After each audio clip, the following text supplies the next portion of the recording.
What's going on, gang? We back with another one. You know what time it is. Today's video, man, I want to get into like 10 ways that you're not using your mixer track, man. 10 different ways, 10 different things to show y'all, to help y'all improve y'all mixing game. So we're going to get straight into it, man. First things first, channel routing. So say we're right here, right? Say we add a track. Whatever, Juno 106, right? Say we add that. We see it's not on any mixer track, but we have that track selected, right? So we come here, say we want to click on this one. We right click. What you want to do is go to channel routing right here. And as you can see, we're on insert 4, route selected channels to this track. So now that is routed to channel 4. So that's a quick way to do it. If you're just already down here, don't want to go in here and, got to go through 1, 2, 3. You might be on track 20. You never know. If you don't want to go through here and do this, which is also a way that you can route this channel to a track. But if you're already on a mixer track and you just want to route a channel to it, whatever channel you're on, hey, route to this track. So that is one way to do that. Next is presets, guys. So say we're right here on channel 4 again. Right click. And you want to go to presets, man. So go to file right here. And as you can see, we have all these presets that you probably never use. I think I have a custom preset right here. So if you save a custom preset, it'll go to here. But look at all these presets that we never use. Chorusing. Now look, Fruity Chorus has popped up on your track. Let's go to another one. File. General purpose air mastering. Now look at all these mastering plugins popped up on your track. So we have built-in plugins that we never use. Built-in, not just built-in plugins, but built-in presets. General purpose mastering 4.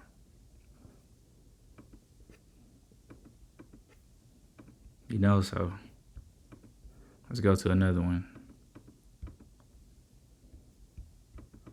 Right click, file, mastering for the strings. Now it's giving you all these different plugins to use.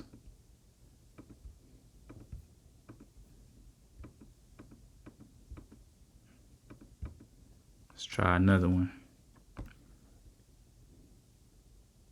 Stereo tape simulation. Now it's giving us Fruity Wave Shaper, Fruity Vocoder, and Fruity Multiband Compressor. So those are plugins, mixer presets that we never use. Like I said, if you have your own mixer preset saved, it'll save to that. So like I have one right here, Lo-Fi Effect 1. See, I have Portal, Guitar Rig, everything pulled up like that, right? So yeah, that's another thing. So after that, one thing that we don't use is waveform. So and it doesn't do any real difference as far as like changing your production. But as you can see, how if you look at my master track right here and look at all my tracks, it's showing the waveform, right? So let's turn all of this off, right? Make sure nothing's on the master. Take that off.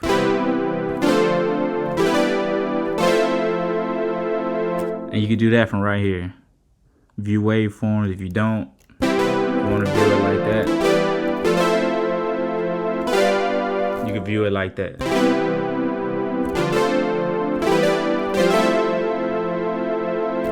Right? So cool. If you want to view waveforms, you can switch it up.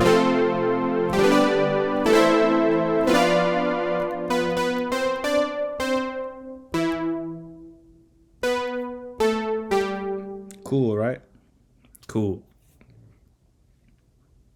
Another thing is track routing. So say we're on this track right here. Say we're on this track right here. Then you want to route this into this track. So say we want to reverb send or something like that. We want to route this track into that track. So we just click on this track and then we'll right click down here. Then we'll go route to this track.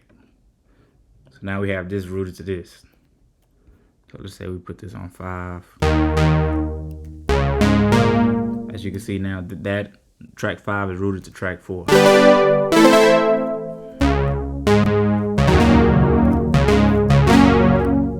And you can change the effects of it, you know, all of the effects that you have on track 4. You can change it by moving this knob. It's like a mix knob. How much of the mix you want in.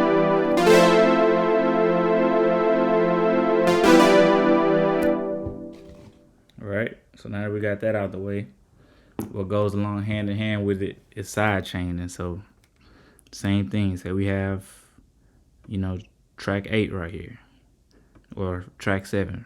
Let's do track 7. We got that track selected. Same thing. We right click on this one, side chain to this track. So now it's side chaining. That's the only difference. Instead of just being rooted, it's side chaining. So same thing. Put this on track 7.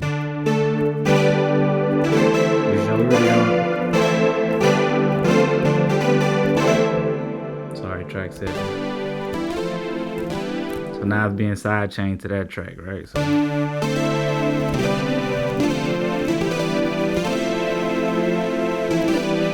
but of course you want to use that in the right way, right? So it's not just rooting it, it's side chaining, right? So boom, another thing we don't use. Let's go to track 10 right here. Right click. Sorry, let's right click right here. Separator, right? Now you see how that separate the track? It's minor, but if you needed to separate like tracks 1 through 9 and you just wanted a visual separation from it, you could right click and choose separator. That's something I don't think a lot of people use, so just wanted to throw that in there. Another thing, track name, right? Go to this track right here, and it has presets for the track name.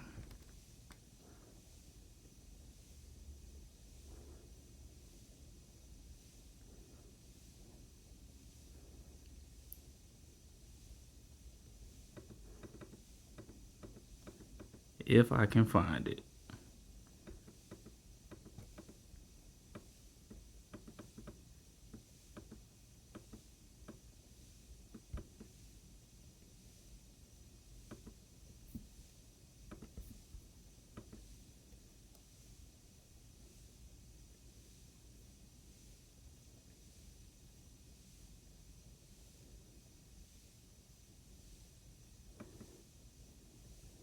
Okay, cool. So right here. Sorry guys, mine's everywhere. So right here. You want to rename it? Just click this drop down right here and it has presets. Drums, perks, bass, chords, hook, you know, whatever you want to do. So instead of having to go type everything in, you just click on rename track and it has everything. So say this is the hook, or say it's the ARP, right? Now it's ARP. Boom, same thing right here. Right click, rename color and icon. Hit this drop down, vocal. And it's coloring it for you. So let's go again. Say this is also another vocal. Drop down, vocal.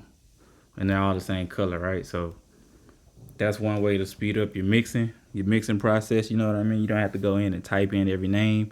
You can hit that drop down. It has presets for you. You can name it like that. Make it real simple on yourself, you know? Another thing we do not use, or you might not know about, and don't get me wrong, some people might know about all of these, and some people might not know about just one of these, but sometimes just that one thing that they don't know could change their whole workflow and speed up their whole process. So that's kind of why I'm doing this. So if you know a lot of these, you know, just bear with me. You might learn something, you know, you might learn one thing that you don't know. So if you go right here, you can change the size of the mixer track. So say you have a whole lot of tracks, right? Have a whole lot of tracks. You can put it on compact. You can also move this over a little bit. Well, say you have a whole lot of tracks. You can put it on compact. You have compact 2, which leaves a little less room. Compact alt, which gives you more room. You can see up to about 40, 50 tracks at one time, right? Then you have wide. I kind of prefer the wide because I like to zoom in a little bit so I can see everything I'm working with. Then you have wide 2, wide 3, which gives you more room, wide up, and then you have extra large. And the one thing I like about extra large is you can see all of your presets and everything that you have on the mixer track. Oh, another thing. Next thing I got for you guys.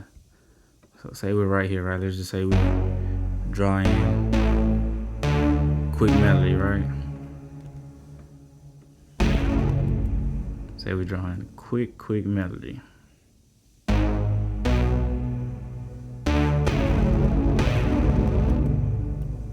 So just, for demonstration purposes, right?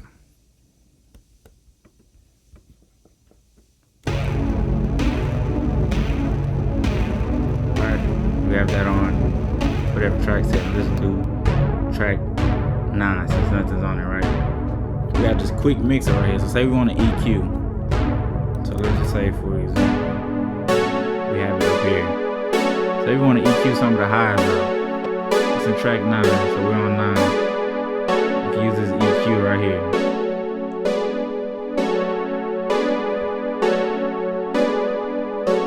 So instead of having to open up Fruity Parametric EQ2, and do all of that, you could EQ right here if you want to. Just, if you needed something quick and easy, you could EQ right here, and you could control like 3 different bands with it. So you see the 3 knobs on the side. If you need to hit a quick EQ, you're able to do that. So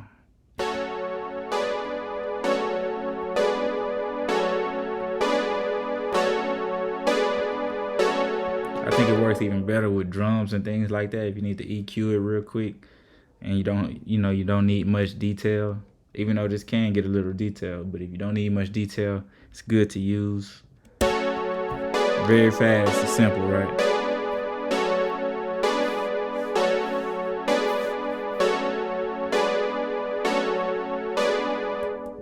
Boom, next thing I got for you guys. Select multiple tracks. So if you want to select more than one mixer track, I want to say is Option Shift, Command Shift. Okay, Command Shift. I believe that's if you're on Mac. If you're on PC, I believe it's Control Shift, and you could select multiple mixer tracks. 'Cause if you just try to select multiple tracks, it's not, or you think you hold Shift, it's not gonna do it. If you just hold Shift, it's not gonna just select multiple tracks. So Command Shift, and you can select multiple mixer tracks to do whatever you need to do to them, to create a group or move them all at the same time. Whatever you need to do, Command Shift. Cool. Now another thing, I don't know if you guys use this. Say we're on, mixer track 11. You want to open up a plugin, we usually go right here, right? Which is cool. I like using this menu. It's pretty fast and easy, right? Get all your options. But you can also go up here to open plugin project picker. So you go up here and you got all these different effects, right? Everything you need. So say you need Fruity Phaser, Fruity Delay. Click on it, double click on it. Now you put it up on track 11. So that's a quick and easy thing. I don't know if a lot of people use it. Some people might be more visual and like the visual aspect of it. Fruity Compressor, Fruity Reverb 2, common one that we use. You can just pull it up like that, right? So that's another thing I don't know if you guys use, but it's a dope way to do it. Then this last thing, it's very helpful. I don't know if you guys do this. So especially if you're like really getting into mixing something, right? So you see we got these right here. You want to change the order of them, because when you're mixing, the order of the effects that you have changes the sound depending on what effect it is. And what I mean by that is, like, if you have an EQ first and a reverb second, it might sound different if you put the reverb above the EQ. So if you want to move these around, you have to use the scroll on the mouse. Or if you have a Mac or something like that, use 2 fingers and you can move those around. So now you see how I'm moving that. So I have the delay. So say I want to put the reverb on slot 1, use the scroll to go up. Same thing, then I can bring the delay down. Same thing, I want to switch it, I could just scroll like that. So I think that's a very helpful one. So if you guys watch this to the end, you got that. If you didn't watch it to the end, watch it to the end next time, because I use that one a lot now when I'm really getting into mixing something and really trying to, you know, shape the sound. That makes a big difference, and I didn't always know that. So I always thought, you know, whatever you put on there is just all gonna sound the same no matter which order you put it in. But, you know, after I produced for a while and mixed for a while, I learned that wasn't true. You know, the order of it matters. So that's what I got for y'all today, man. I got like 10, 11 different mixer track shortcuts and tips for you guys to help you improve your workflow, mix better, you know, different things that you might not have known, man. So hope this video helped, man. Hope you learned something today. That's all I got for y'all today, man. I'll see y'all next time. Signing out.